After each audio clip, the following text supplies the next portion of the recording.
안녕하세요.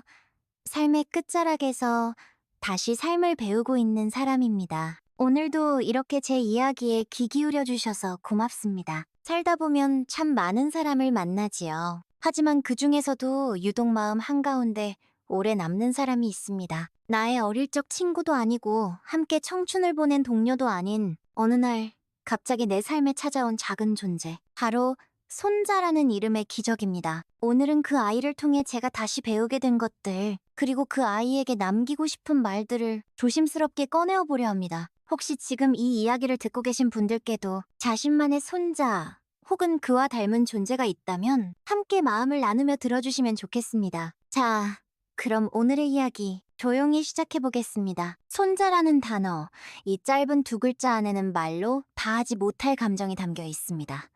손자가 태어났다는 소식을 처음 들었을 때 저는 아무 말도 할 수 없었습니다. 기쁨보다 더한 무언가. 마치 세월이 한순간에 되돌아가 어린 시절 내 아이를 처음 안았던 그날로.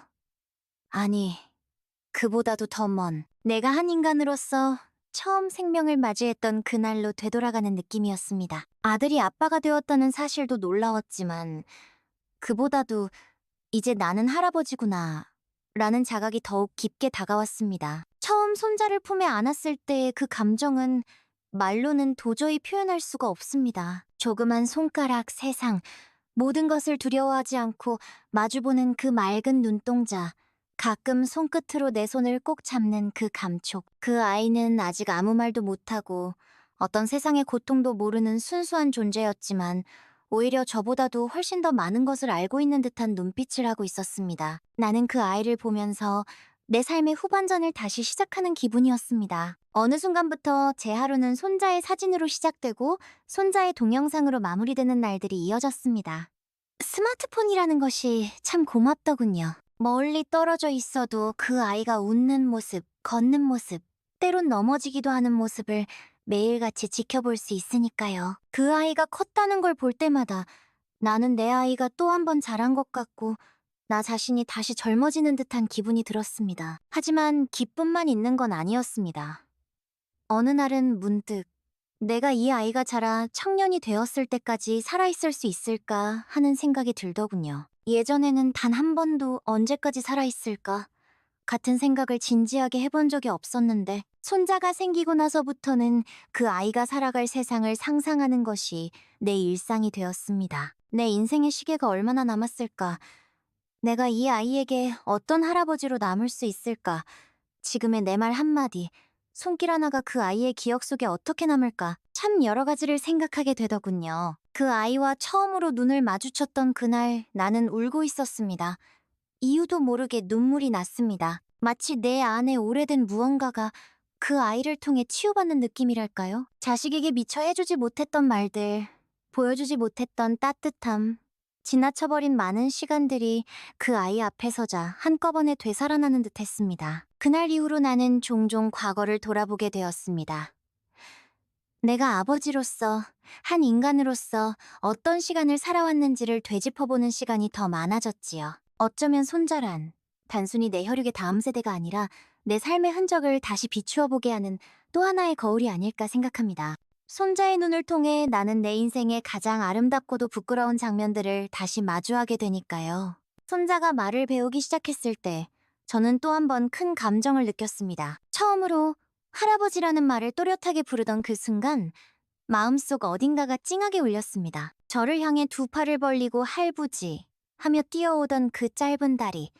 아직 발음도 서툰 말투였지만 그 한마디는 제 인생에서 들었던 어떤 말보다도 소중했습니다. 그 짧은 단어 속에는 신뢰가 있었고 사랑이 있었고 기대가 있었습니다. 아이가 저를 믿고 다가오는 그 순간 나는 내가 그 아이에게 어떤 존재가 되어야 하는지를 다시 생각하게 되었습니다. 저는 어린 시절 제 할아버지를 또렷하게 기억하고 있습니다. 그분은 늘 말씀은 적으셨지만 저를 무릎에 앉히고 옛날 이야기를 들려주시던 따뜻한 분이었습니다. 그분의 두툼한 손, 담뱃진이 배어있던 양복 냄새, 가끔 하시던 무뚝뚝한 농담까지도 저는 또렷이 기억합니다. 그리고 그 기억은 저에게 큰 위로였고 인생의 어려운 순간마다 다시 꺼내보는 작은 등불 같은 존재가 되었지요. 이제는 제가 그 위치에 섰습니다. 누군가의 기억 속에 오래도록 남을 어른, 때로는 인생의 기준점이 되어줄 수도 있는 존재 말입니다. 손자와 처음으로 나눈 진지한 대화는 아주 짧은 질문에서 시작됐습니다. 그날 아이는 갑자기 제게 이렇게 물었습니다. 할아버지는 왜 머리가 하얘졌어? 순간 웃음이 나왔지만 웃음 속에는 묘한 감정이 함께 깃들어 있었습니다.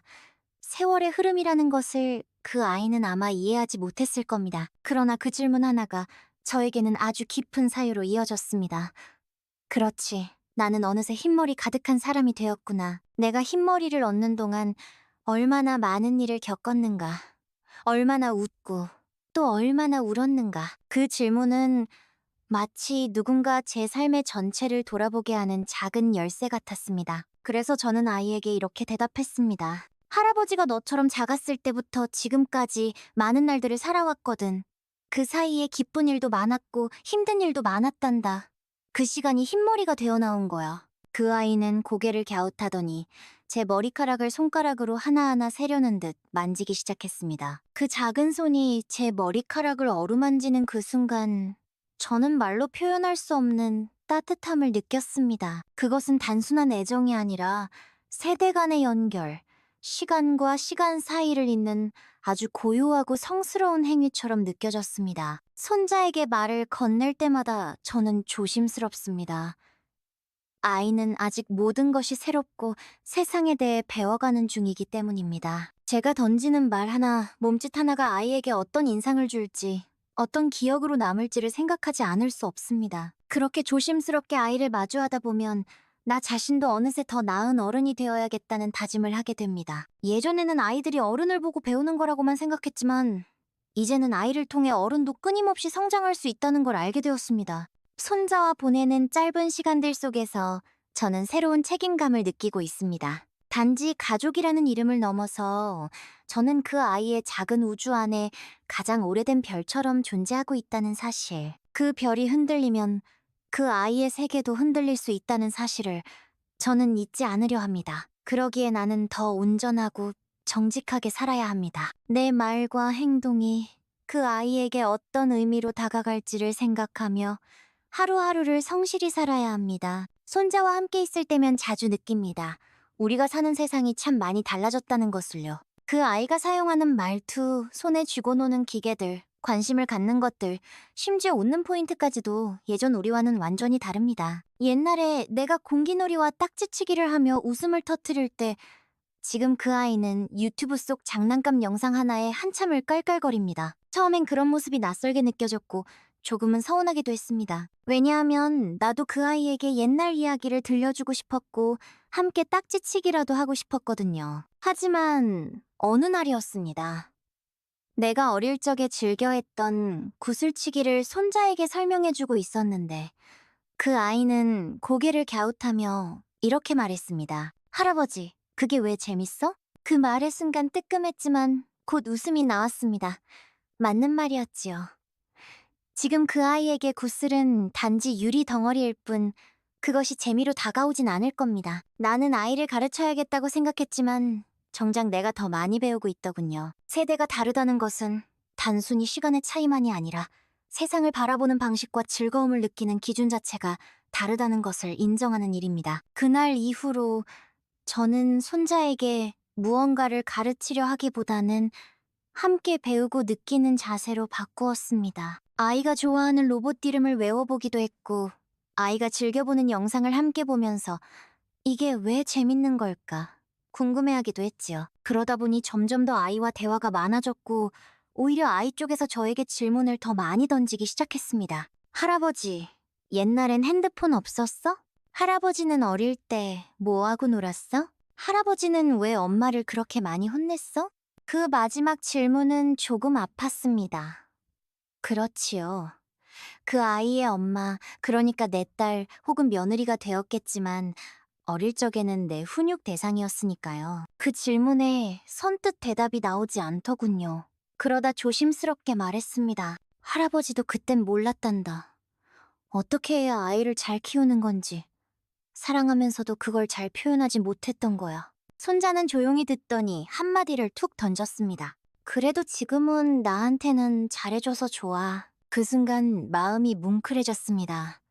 사랑이란 완벽해서가 아니라 진심이 전달되었을 때 비로소 존재할 수 있다는 걸 그 아이를 통해 다시 배웠습니다. 나의 지난 후회와 부족함을 고스란히 안고 살아왔던 내 마음이 그 아이의 단순한 한마디로 위로받는 순간이었습니다. 그렇게 손자는 나를 평가하지 않고 다만 지금의 나를 바라봐 주었습니다. 세대 간의 차이라는 것은 벽이 아니라 대화라는 다리로 이어질 수 있다는 걸 저는 아이와 함께하며 느낍니다. 말이 통하지 않을 거라고 단정하기보다 그 아이의 시선에서 세상을 한 번쯤 다시 보는 것, 그것이야말로 우리가 늙어가면서도 마음은 젊게 유지할 수 있는 방법이 아닐까 싶습니다. 사실 손자와 이야기하면서 가장 크게 배운 건 질문하는 법이었습니다. 나이가 들수록 우리는 질문을 잃어버립니다. 왜? 라고 묻기보다는 원래 그런 거야 라고 말하며 넘어가 버리기 일쑤지요. 하지만 아이는 다릅니다. 아이는 모든 것에 물음을 던집니다. 당연한 것도, 익숙한 것도, 심지어 우리가 오래된 상식이라 여기는 것조차도 아이의 눈에는 신기하고 낯설기만 합니다. 그 질문 하나하나가 저에겐 작은 충격이자 깨달음이 되었습니다. 예를 들면 이런 대화가 있었지요. 할아버지, 왜 어른들은 맨날 바빠? 순간 대답이 막혔습니다. 정말 왜 우리는 그렇게 바쁘게 살았을까요? 그게 삶의 의미였을까요? 아니면 단지 시간을 버티는 방식이었을까요? 손자의 질문은 단순하지만 제 가슴 깊은 곳을 찌르는 날카로움이 있었습니다.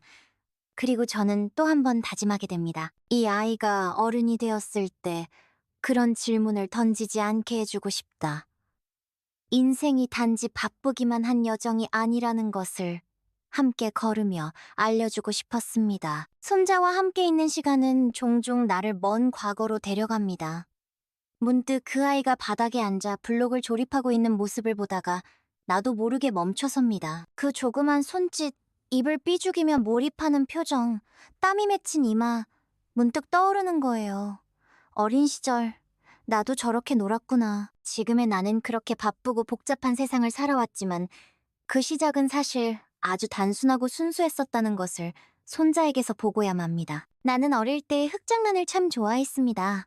비 오고 난 다음 날 논두렁 옆에 웅덩이가 생기면 거기서 진흙을 퍼서 뚝딱뚝딱 무언가를 만들곤 했지요. 어른들 눈에는 그저 지저분하고 쓸모없는 짓이었겠지만 나에겐 그 시간이 세상 그 무엇보다도 창조적이고 자유로웠습니다. 손자가 진지한 눈으로 블록 하나를 어디에 꽂을까 고민할 때 그 눈빛에서 나는 내 어릴 적 모습을 봅니다. 똑같이 세상과 대화하고 뭔가를 만들어내며 세상에 흔적을 남기고자 하는 그 순수한 열망이 눈빛 안에 들어있었습니다. 어느 날 손자가 나를 따라 창밖을 보며 이렇게 말했습니다. 할아버지, 저기 구름 속에 뭐가 있어? 그 말에 나는 한참을 말없이 하늘을 바라봤습니다. 예전에는 그런 질문을 참 많이 했었지요. 구름 너머엔 천국이 있을까? 하늘은 왜 파란 걸까? 별은 왜 반짝이는 걸까? 그렇게 매일매일 질문하고 상상했던 그 시절, 지금은 어딘가로 사라져버렸습니다. 어른이 된다는 건 그 질문을 더 이상 하지 않게 되는 과정일지도 모릅니다. 눈앞에 현실에 익숙해지고 머리로는 모든 걸 설명하려 들고 감정보다는 계산으로 사는 법을 배우는 일. 손자는 그런 나에게 다시 질문을 던지며 묻습니다. 할아버지, 당신은 언제부터 그렇게 모든 걸 잊었나요? 라고 말입니다. 아이를 보고 있자니 문득 내가 잊고 살았던 것들이 너무 많다는 걸 깨닫게 됩니다. 소나기가 쏟아지는 날 우산 없이 뛰어다녔던 기억, 여름밤 반딧불을 잡으며 소리를 지르던 순간, 겨울날 군고구마를 나눠 먹던 손끝의 따스함, 그 모든 것들이 손자의 존재를 통해 다시 살아납니다.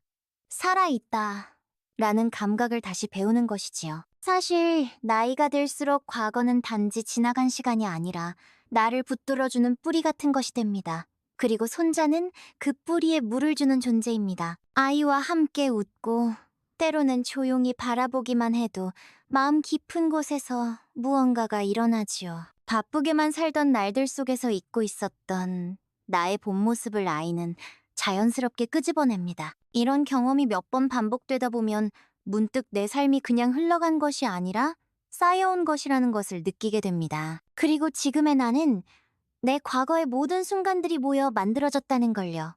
손자를 통해 나는 내 과거와 다시 연결됩니다. 그건 마치 오래된 노래를 다시 듣는 것과도 같습니다. 멜로디는 똑같지만 그 안에서 느끼는 감정은 전혀 다른 깊이를 갖고 있지요. 손자는 나에게 그런 존재입니다. 이미 익숙한 삶을 새로운 시선으로 다시 들여다보게 해주는 조용한 거울. 이따금 손자가 혼자 놀다가 내게 와서 묻습니다. 할아버지, 나랑 놀아줘. 그 짧은 말에 나는 다시 손을 뻗습니다. 내가 누군가에게 필요한 존재라는 것, 누군가의 하루의 기쁨이 될 수 있다는 것. 그것이 인생의 후반전에 우리가 다시 붙들어야 할 삶의 이유 아닐까요? 손자는 그 무엇보다도 강력한 생명력으로 나를 붙잡고 다시 세상과 연결되게 해주는 존재입니다. 말하자면 손자는 나의 두 번째 어린 시절이자 나의 미완성된 과거를 다시 완성시켜주는 기회인 셈이지요. 손자야, 언젠가 이 이야기를 네가 듣게 될 날이 올지도 모르겠구나. 아니, 듣지 못하더라도 상관없. 지금 이 순간 내 마음속에 담긴 너에 대한 생각을 그저 정리해두고 싶구나. 내가 살아온 인생의 끝자락에서 너를 만나게 된 것은 정말 놀라운 축복이었. 내 나이에 인생이 다시 시작될 수 있다는 걸 나는 너를 통해 알았. 나는 많은 시간을 돌아보며 살고 있다. 젊을 땐 앞만 보고 달렸지. 아이를 키우고 일을 하고 가족을 지키느라 정신이 없었. 그때는 몰랐던 것들이 지금은 자꾸 떠오른다. 너무 무섭게 말하지 말걸. 그때 조금만 더 안아줄걸. 함께 시간을 더 보낼걸. 그런 후회들이 하나둘 마음에 얹혀 있단다. 그런데 너를 만나고부터 그 후회들이 조금씩 녹아내리기 시작했어. 너를 안고 있으면 과거의 나도 함께 안아주는 것 같은 기분이 든다. 나는 네가 자라서 어떤 어른이 될지 모른다. 하지만 어떤 길을 걷든지 간에 꼭 잊지 않았으면 하는 말이 있어. 이건 조언이라기보다는 한 인간이 인생을 살아보니 남는 이야기라 생각해주면 좋겠다. 첫째, 사람을 사랑할 줄 아는 어른이 되어라. 세상은 점점 빠르고 복잡해지고 있다. 기술은 발전하지만 마음은 점점 멀어진다고들 하지. 하지만 어떤 시대가 오더라도 사람의 마음을 느끼고 품을 줄 아는 사람은 어디서든 빛나게 되어 있다. 진심은 결국 통한다는 말, 절대 잊지 말았으면 한다. 둘째, 실수해도 괜찮다. 어릴 적 나는 실수하지 않으려 안간힘을 썼다. 그러다 보니 오히려 사람들과 멀어졌고 나 자신도 스스로를 미워할 때가 많았지. 이제 와서 깨닫는 건 실수는 부끄러운 것이 아니라 성장의 발판이라는 사실이다. 실수했을 때 자신을 너무 미워하지 마라. 너는 그 누구보다도 괜찮은 사람이니까. 셋째, 너 자신을 잃지 말아라. 세상은 네게 많은 것을 요구할 거야. 성과를 내라, 돈을 벌어라, 남들보다 앞서라. 그런 소리들이 네 귀에 들리겠지만 그보다 중요한 건 네가 너 자신을 얼마나 잘 아는가야. 너의 기쁨이 뭔지, 너의 슬픔이 뭔지, 무엇을 할 때 가슴이 뛰는지를 잊지 말고 살아가거라. 그걸 알고 있는 사람은 어디서든 흔들리지 않아. 나는 이 나이가 되어서야 그 사실들을 진심으로 알게 되었다. 그래서 네가 조금이라도 더 일찍 알게 되기를 바란다. 하지만 무엇보다 중요한 건 네 삶은 너의 것이란다. 할아버지 말이 전부 맞을 수도 없고 앞으로 너는 수없이 많은 선택을 하게 될 거야. 그때마다 나는 지금 누구를 위한 선택을 하고 있는가 자문해 보았으면 좋겠다. 삶은 정답이 아니라 선택의 연속이니까 말이야. 손자야, 너와 눈을 맞추고 웃었던 수많은 순간이 내겐 생애 가장 큰 선물이었단다. 너는 기억 못할 수도 있지만 나는 너를 처음 업고 걸었던 그 날을, 처음 네가 손을 잡아준 날을, 또 네가 넘어져서 울다가 내 품에 안겼던 그 순간을 평생 잊지 못할 거야. 그건 그냥 기억이 아니라 내 마음에 새겨진 삶의 증거이기 때문이지. 그리고 언젠가는 내가 이 세상을 떠나고 너는 여전히 앞으로 나아가게 되겠지. 그때 네 마음 어딘가에 할아버지라는 사람이 있었다는 걸 기억해준다면 그것만으로도 나는 충분하단다. 꼭 무언가를 남기지 않아도 좋아. 그저 너의 마음속에 따뜻한 감정 하나로 남을 수 있다면 그게 바로 내가 너에게 남기고 싶은 인생의 유산이야. 혹시라도 삶이 지치고 외로울 때가 오거든 눈을 감고 할아버지를 떠올려 보거라. 나는 늘 그 자리에 있을 것이다. 네가 자라나며 가졌던 질문들에 다 답을 줄 순 없지만 너를 믿고 사랑한 한 사람으로서 조용히 곁에 있어줄 수는 있을 거야. 그게 우리가 남기는 방식이란다. 기억 속에서라도 사랑을 전하는 것. 그리고 그것은 아무리 세월이 지나도 바래지 않는 가장 오래된 사랑의 형태지. 이제 나는 인생이라는 길의 끝자락에 서 있는 듯합니다. 숨을 깊이 들이마시면 젊은 시절의 바람이 어렴풋이 느껴지고 눈을 감으면 함께 웃었던 사람들의 얼굴이 떠오릅니다. 많은 것을 잃었고 많은 것을 얻었지요. 그리고 그 모든 여정 속에서 생각지도 못한 순간에 내게 다가와 깊은 흔적을 남긴 존재가 바로 손자였습니다. 사람들은 종종 묻습니다. 당신 인생에서 가장 소중했던 순간이 언제였나요? 라고요. 나는 주저없이 말할 수 있습니다. 손자가 내 무릎에 처음 앉아 작은 손으로 내 손을 꼭 쥐었을 때라고. 그 순간 나는 알았습니다. 삶이란 결국 사람과 사람 사이에 남기는 따뜻함의 총합이라는 것을요. 손자는 내게 젊음을 돌려주었습니다. 그건 겉모습의 젊음이 아니라 마음의 온기였습니다. 아이가 해맑게 웃는 모습을 보며 나도 함께 웃었고, 아이가 넘어져 올 때 함께 눈시울이 붉어졌지요. 그렇게 나는 다시 느끼는 법, 기다리는 법, 포기하지 않는 법을 배웠습니다. 그 무엇보다 사랑하는 법을 다시 배웠습니다. 예전에는 손주를 내 피부치라 생각했지만 이제는 그 아이가 나의 스승이었다고 생각합니다. 그 아이를 통해 나는 더 부드러워졌고 더 겸손해졌습니다. 때론 손자의 단순한 한마디가 내가 수십 년 쌓아온 생각보다도 더 깊고 명확하게 나를 울렸습니다. 그건 아마도 아이가 있는 그대로의 눈으로 세상을 보기 때문일 것입니다. 아무 이해관계도 기대도 없이 말이지요. 손자는 내게 끝이 아닌 계속을 말해주었습니다. 나의 생이 언젠가 멈추더라도 이 사랑은 그 아이를 통해 계속 이어질 것이라는 믿음. 내가 가르치려 했던 것들이 아니라 함께 있었던 시간 그 자체가 남아 아이의 인생, 어딘가에서 등불처럼 빛나길 바라는 소망. 그것이 내가 지금 품고 있는 마지막 기도이자 가장 진실한 바람입니다. 그리고 또 한 가지, 나는 손자 덕분에 죽음이 그리 두렵지 않게 되었습니다. 언젠가는 나도 이 세상을 떠나겠지만 그 아이가 살아가는 세상 어딘가에 내 조용한 흔적이 남아있을 테니까요. 아이가 문득 내가 했던 말을 떠올리고 한 번쯤 웃거나 생각에 잠겨준다면 그것으로 나는 충분합니다. 어쩌면 인생이란 그렇게 다음 세대에게 조용히 등을 밀어주는 일인지도 모릅니다. 내 등 뒤에 아버지가 있었고 그 위엔 할아버지가 있었듯이 이제는 내가 손자의 뒷모습을 응원할 차례지요. 소리내어 부르지 않아도 항상 곁에 있다는 믿음을 주는 것, 그것이 진짜 어른의 사랑이 아닐까 싶습니다. 이제 나는 서서히 퇴장할 준비를 합니다. 무대에서 내려가는 배우처럼 말이지요. 하지만 나는 단 한순간도 이 무대를 후회하지 않습니다. 특히 손자. 너와 함께한 장면들은 내 인생의 가장 빛나는 하이라이트였으니 손자야. 언젠가 네가 어른이 되었을 때 네 곁에도 누군가 네게 사랑을 건네길 바란다. 네가 지금 받았던 따뜻함을 또 다른 이에게 물려줄 수 있다면 그게 바로 인생이 남기는 가장 아름다운 유산일 거야.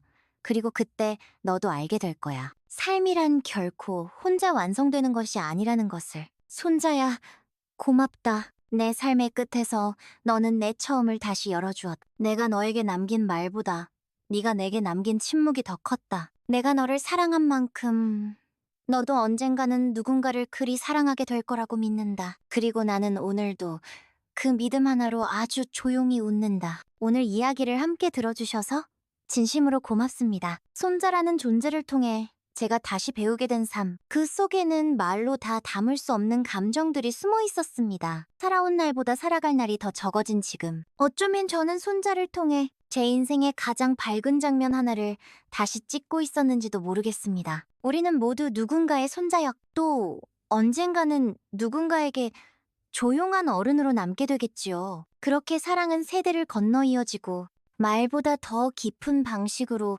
마음에서 마음으로 전해지는 것이 아닐까. 그런 생각을 해봅니다. 지금 이 방송을 듣고 계신 여러분도 어딘가에 계신 누군가의 따뜻한 기억이 되기를 바랍니다. 그리고 그 기억이 이 세상을 조금 더 부드럽게 만들어주기를 바라며 저는 여기서 이만 인사드리겠습니다. 늘 건강하시고 우리 다음 이야기에서 다시 만나 뵙겠습니다. 안녕히 계세요. 사연 모음이었습니다.